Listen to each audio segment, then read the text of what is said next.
Okay, the first thing that you need to do before you begin working on your navigation project is you need to determine the direction of your wind and how many blocks your wind vector is going to represent. So this tutorial will show you how to go about doing that. First thing you need is 2 dice. You could also use a number generator. For these wind direction, you actually need an 8-sided die, but I don't have that right now, so I'm just improvising. If I roll something larger than 8, I'll just have to re-roll. So we'll see how that works. Anyway, so for each day is going to have a different wind direction. Not entirely realistic because wind direction changes many times throughout the day. But just to keep this simple, we're going to have the wind be one direction the entire day. So for day 1, I'm going to go ahead and roll my dice, and I get a 5. Good. Okay. So that means on day 1, my wind is going to be going south. Okay, let's do day 2.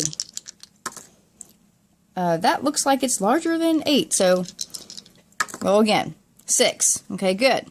So on day 2, my wind is going southwest.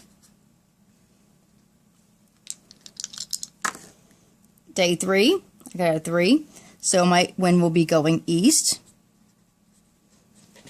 And day 4, it looks like, oh, I rolled an 8. Good. Okay. So on day 4, my wind is going to be going northwest. That's the first part. Now we need to figure out how many squares each wind vector is going to represent.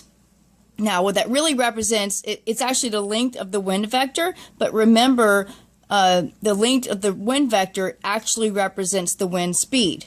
We're not going to convert it to speed. For this particular project, we just need to know how many blocks that wind vector is. That's all we need to know. You don't need to calculate it into speed or anything like that. If you want to, you can come see. Okay, for this next portion, we're just going to remove this because we don't need this anymore. We're still going to use our 2 dice, or you could just use your 8-sided die if you would like. I actually have one. If you'd like to come see me, I can help you. I can bring that in and show you how to do this. But I'm going to try to keep this tapped out at 10. Even though this goes up to 12. So again, like before, if it's larger than 10, I'm just going to re-roll. For this portion, we're actually finding the size of your wind vector, the length of it, which would be represented by the number of blocks, and we talked about that in class. And we also talked about in class that the longer the wind vector is, the faster that wind's going to be. The shorter the wind vector is, the slower that wind is going to be. So we already know that on day 1, our wind is going into the south. On day 2, it's heading southwest. Day 3, it's heading east. And day 4, it's headed northwest. Now we just need to figure out how fast the wind is on each day. So I'm just going to roll my dice. On day 1, it looks like my wind is represented by 4 blocks, which is probably about medium. Not too fast, not too slow. Oops. Day 2, 7. So that's going to be a little faster than day 1. Day 3 is 5. So slow down a little bit.